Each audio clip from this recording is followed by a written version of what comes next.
Services chiefs की मुद्दत 5 साल। सुप्रीम कोर्ट के जजेस की तादाद 34 होगी। इस्लामाबाद हाई कोर्ट में 3 जजेस का इजाफा। प्रैक्टिस एंड प्रोसीजर समेत 6 तरमीमी बिल्स का गेजेट नोटिफिकेशन जारी। कौमी असम्बली और सेनेट से मंजूरी के बाद कायम मकाम सदर यूसुफ अजहर गिलानी ने बिल्स की मंजूरी दी थी।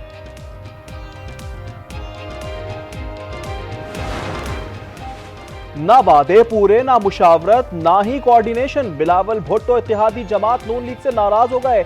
जराए का कहना है कि बिलावल भुट्टो का नाम जुडिशल कमीशन के लिए फाइनल था, मसावी नुमाइंदगी ना मिलने पर नाम वापस ले लिया। जराए का दावा है कि बिलावल भुट्टो वतन वापसी पर पार्टी की सेंट्रल एग्जीक्यूटिव कमेटी का इजलास बुलाएंगे, जिसमें अहम फैसले मुतवक्के हैं।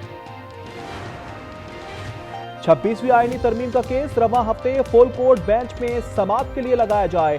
2 सीनियर जजेस जस्टिस मंसूर अली शाह और जस्टिस मुनीब अख्तर ने चीफ जस्टिस को खत लिख दिया। लिखा कि 31 अक्टूबर की मीटिंग में केस 4 नवंबर को फुल कोर्ट में लगाने का फैसला किया गया था, मगर कोई कॉज लिस्ट जारी नहीं की गई।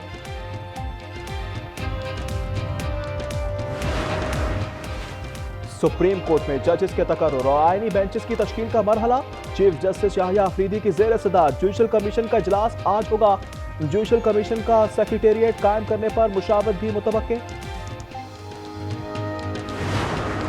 आर्मी चीफ की मुद्दत मुलाजमत का तयन करके एक्सटेंशन का रास्ता बंद कर दिया। वज़ीर दिफा ख्वाजा आसिफ की वॉइस ऑफ अमेरिका से गुफ्तगू। कहा, ऑपोजिशन को भी कानून साजी में ऑन बोर्ड रखने की कोशिश की गई थी। नई कानून साजी पर मुशावरत। पीटीआई वफ्द आज मौलाना फजल रहमान से मुलाकात करेगा। मौलाना फजल रहमान कहते हैं, इदारों को बेतहाशा इख्तियारात देना सिविल मार्शल लॉ के मुतरादिफ है। कौन संभालेगा सबसे ताकतवर मुल्क की बागडोर, कैमला हैरिस या डोनाल्ड ट्रंप? अमेरिकी रियासत हैम्पशायर के कस्बे नेक्सल नॉच में अकॉर्डियन की मौसीकी से वोटिंग। 6 वोट में से 3 ट्रंप को और 3 कैमला हैरिस को मिले। रिपब्लिकन उम्मीदवार का तमाम स्विंग स्टेट्स पर कामयाबी का दावा। आखिरी रैली से खिताब में डोनाल्ड ट्रंप ने कहा, सदारती इलेक्शन जरूर जीतेंगे, हम नहीं हार मानेंगे। कैमला हैरिस ने ट्रंप का जीत का दावा मुस्तरद कर दिया। कहा, कबल अज़ वक्त दावा हकीकत से तवज्जो हटाने की कोशिश है। गुज़िश्ता शफ़ाफ इलेक्शन में ट्रंप हारे, उम्मीद है अब भी शफ़ाफ इंतखाबात होंगे। रहनुमा पीटीआई आजम सवाती रिहाई के बाद दोबारा गिरफ्तार। जमानत पर डिस्ट्रिक्ट जेल अटक से रिहाई के बाद टैक्सिला पुलिस ने गिरफ्तार कर लिया, नामालूम मकाम पर मुंतकिल। वफाकी हुकूमत खैबर पख्तूनख्वा में अमन व अमान की सूरत हाल से खुद को नमर्द आजमा ना समझे, सिक्योरिटी आलात की फराहमी यकीनी बनाए।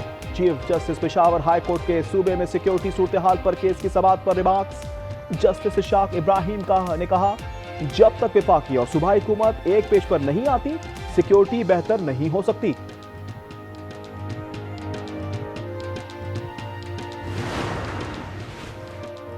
लाहौर में स्मोक, गर्दो गुबार, सांस लेना भी हुआ दुश्वार। सुबह के औकात में 609 air quality index record. Lahore एक बार फिर दुनिया के आलूदा शहरों में पहले नंबर पर। मुल्तान की फजाएं भी आलूदा। मरियम औरंगजेब ने आइंदा 3 दिन में सूरत हाल मजीद गंभीर होने का खदशा जाहिर कर दिया। कहती हैं, तेज हवाएं चलने का इम्कान है, बारिश का फिलहाल कोई इम्कान नहीं। मालागंज के इलाके बड़किला में रास्ते के तराजे पर फायरिंग, 5 अफराद जाँ बहक, 1 शख्स शदीद जख्मी, अस्पताल मुंतकिल। लेविस ने इलाके का मुहासा कर दिया। और ऑस्ट्रेलिया से पहले वनडे में शिकस्त के बाद पाकिस्तान की वनडे रैंकिंग में 1 दर्जे तनज़्ज़ुली। कौमी टीम तीसरे से चौथे नंबर पर चली गई। रिजवान 11 मेलबर्न से एडिलेड पहुंच गई। कल प्रैक्टिस सेशन होगा। पाक ऑस्ट्रेलिया दूसरा टाकरा जुम्मे को होगा।